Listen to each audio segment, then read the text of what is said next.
Hi, I'm Andy Davidson, founder of Financial Lifecycle Education Corp., a not-for-profit that's also known as FiCycle. Today, we're going to be talking about data science and credit scores. And as always, we're interested in connecting math to personal finance. The subject or the question we're trying to answer today is, am I my credit score? And we're going to use mathematics and data science to address that question. First, a little bit more about FiCycle. As a not-for-profit, we engage in research. We've developed education standards. We've developed a course for high school students, often used in the third or fourth year, that combines math and personal finance. We've also developed a variety of modules and lessons combining math and personal finance education. We're further developing these lessons on credit scores. And if you're interested in receiving more information about these lessons, please use this QR code to reach us and fill out the form so we can be in contact with you. So as I mentioned, this is part 4 of our analysis of credit scores. And so I'd like to just sort of briefly review what we did in the other parts. So first, we talked about odds and probability, the relationship between them. Then we looked at credit scores and log odds, and we saw that credit scores are very closely related to the log of the odds of people making their payments on time. And then we saw how to convert between probability and log odds.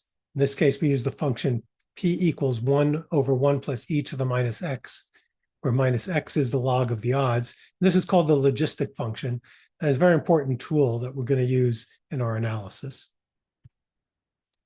We also discussed the credit data that we received from Experian.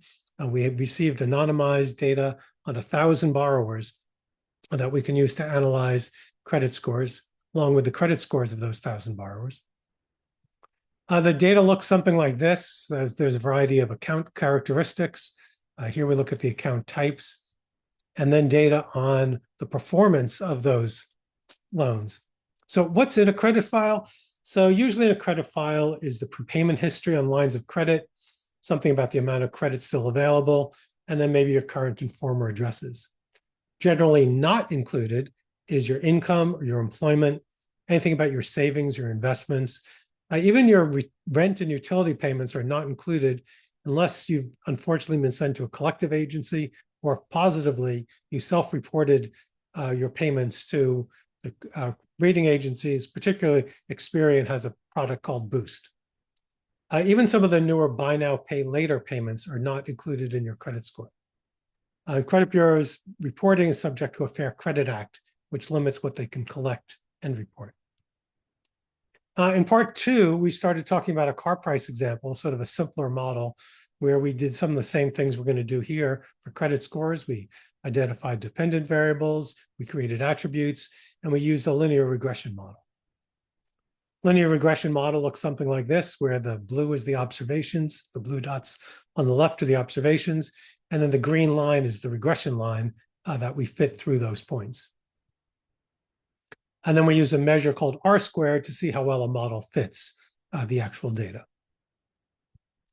In part 3, we started to talk about a different kind of model, a logistic regression model. And the question is, will I be late to the airport? And we found that we needed to use the logistic function because instead of fitting a linear model, we needed a model that would forecast probabilities. Throughout this model, we're going to be using Excel, but I'll get back to that later. So it turned out that when we look at these regression models, we looked at whether or not I would be late. And we found that rather than fitting a line and looking actual versus model, we had to use some different measures of fit, and particularly the area under the curve. And then we ended with a comparison of linear versus logistic models. And with a big difference between what is our dependent variable. In one case, we're forecasting a real number. And in the other case, we're forecasting whether or not an event occurred in a 0, 1, or a binary variable. And here on linear model, we forecast an estimated value. And in a logistic model, we forecast the probability of the event. So now let's get to the main event, turning the credit data into credit scores. And let's look at our independent variables, our attributes. We're going to use a logistic regression. Then we're going to assess our model. And we're getting a new step of transforming a model for our purpose. And then we're going to make some predictions and hopefully answer the question, am I my credit score? So what are we trying to forecast? Our dependent variable is which borrower will become delinquent in the future using data we have in the credit file now. As I mentioned, we have anonymized credit data on 1,000 borrowers from Experian, and it's dated roughly January 2023. We're not going to use actual delinquencies due to some issues with protecting people's privacy and some other issues related to creating synthetic data. In the credit modeling world, when someone misses a payment, that's called a bad outcome or BADs. And if there's no delinquency, that's called good or goods. But it's very important that we don't think of the people themselves, the consumers, as being good or bad. Despite this naming convention, good or bad only refers to the particular outcome on that particular credit. So to forecast delinquency, we want to develop attributes, and it would be good to understand the causes. So what causes delinquencies? So it's often a change in employment, could be medical issues, costly life events such as a divorce or need to support a family member. It could be that, non-disciplined financial management that you just haven't planned well. But overall, it really always relates to a lack of timing between income and expense. And just sometimes the cash flows coming in don't line up with the expenses going out. So while we do care about changes in employment and income, particularly health, none of that information is in the credit file. So we're going to need to use other data in order to make our forecasts. So while we could try and guess at how to do that, these two companies, FICO and VantageScore, have been doing it for quite some time. And so we can look at what have they been doing to forecast delinquencies based on credit file. If we focus on left on the FICO score, we can see that 35% of the score is related to the payment history, but that means 65% is not just the payment history. 30% comes from the amounts owned, 15% from the length of credit, and credit mix and new credit make up the remaining amount of the contributions to their scoring methodology. And you'll see similar mix of new and old data for the VantageScore. So what we're done is construct a few attributes that we're going to use for our simplified model. We're going to create a percent good standing, credit utilization, file age, and prior delinquency percent. So let's look at all these and think how we think they should affect future delinquencies. Percent good standing, we look at the currently opened accounts and say how many of them are in good standing, that is, they're not delinquent. So we think the more of those, the more likely someone is to become to make their payments and the less likely to become delinquent. Credit utilization, the more of their credit that they've utilized already, the more likely they are to miss a payment in the future because they have less financial flexibility. File age is the experience the person has in managing credit. And we think the longer that they've been managing credit, the lower the risk of future delinquencies. And then finally, prior delinquency percent. If they become delinquent, more than 2 months delinquent in the past, how does that reflect on their likelihood of becoming delinquent in the future? So unfortunately, you think if someone's become delinquent in the past, they're more likely to become delinquent in the future. So in order to do this, we're going to go back to Excel and we're going to produce a model that looks at the credit scores versus these various attributes. So our dependent variable is whether or not the person became delinquent. And I said we're going to call not delinquent good and delinquent bad. We then have our attributes that we've talked about already. And here we can see percent good standing, credit utilization, credit age, and prior delinquency percent.